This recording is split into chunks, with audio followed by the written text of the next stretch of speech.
3 دفعہ کلی کرتا ہے، 3 سے زیادہ، ایک تو اسے پتہ ہے آپ صلی اللہ علیہ وسلم کی سنت ہے 3 دفعہ کرنا، لیکن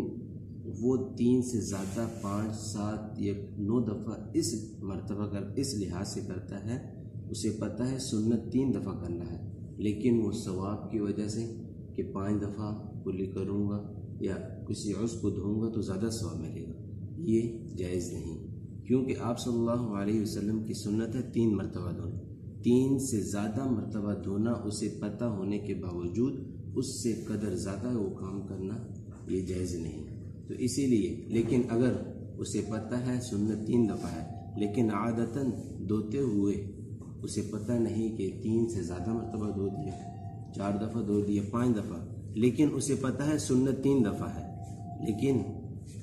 عادتاً دھوتے ہوئے اسے پتہ نہیں چلا 4 دفعہ یا 5 دفعہ اس کو دھو دیتا ہے تو اس میں کوئی حرج نہیں۔ اسی طرح پھر نماز کے مسائل، نماز کی چند شرائط، سب سے پہلی شرط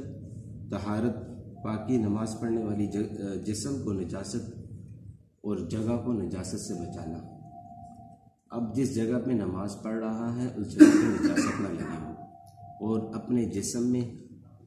کوئی ایسی جگہ پہ نجاست نہ لگی ہو کہ جو پاک نہ ہوئی ہو، اور اسی طرح جو کپڑے پہنے ہوئے ہیں ان کو پہ نجاست نہ لگی ہو۔ پہلی شرط نماز کی یہ ہے کہ انسان کی جگہ کا پاک ہونا، جسم کا پاک ہونا اور کپڑوں کا پاک ہونا۔ اسی طرح دوسری شرط ستر عورت، ستر عورت یعنی کہ انسان یعنی مرد کا ناف سے لے کے گھٹنوں تک اعضاء کا چھپا ہونا، اور عورت کا پورے جسم کا ڈھانپا ہونا۔ جب یہ چیز انسان کی ستر عورت ڈھانپی ہوگی تو انسان کی نماز ہوگی، چاہے انسان ایک کمرے میں، ایک صرف کمرے میں اکیلا ہی نماز کیوں نہیں پڑھ رہا، اس کے لیے اسے بھی چاہیے کہ ستر عورت ڈھانپا ہو اس کا۔ اسی طرح تیسری شرط ہے استقبال قبلہ، منہ قبلے کی طرف ہونا، لیکن اگر کوئی شخص قبلے کے منہ پھیر کے کسی اور طرف نماز پڑھتا ہے، اسے پتہ ہے قبلہ اس طرف ہے لیکن وہ اس طرف منہ کر کے اگر نماز پڑھتا ہے نماز ہو جائے گی لیکن مکروہ ہوگی۔ اگر کوئی شخص مسجد کعبہ میں کھڑا ہو کے خانہ کعبہ میں وہاں پہ اگر نماز پڑھ رہا ہے، چاہے وہ اس کا سینہ خانہ کعبہ کی طرف ہونا چاہیے، کیونکہ خانہ کعبہ کے چاروں طرف جس طرف بھی ہو اس کا سینہ اب خانہ کعبہ کی طرف ہونا چاہیے۔ چوتھی شرط نیت، یہ نیت، اس میں اکثر لوگوں کی غلطی ہو جاتی ہے، لوگ کہتے ہیں نیت کس چیز کا نام ہے؟ دل میں ارادہ کرنا کہ میں ظہر کی نماز پڑھ رہا ہوں، میں عصر کی نماز پڑھ رہا ہوں، میرے دل میں ارادہ ہے کہ مجھے پتہ ہے کہ میں آج ظہر کی نماز پڑھ رہا ہوں، ابھی میں نے فجر کی نماز پڑھی ہے تو میرے ذہن میں، میرے دل میں ارادہ ہے کہ میں فجر کی نماز پڑھ رہا ہوں، یہ نہیں کہ میں نماز فجر کی پڑھ رہا ہوں اور نیت میں ظہر کی کر رہا ہوں، میرے دل میں ظہر کی نماز کی نہیں ہے۔ لیکن اس میں اکثر اوقات انسان غلطی کر بیٹھتا ہے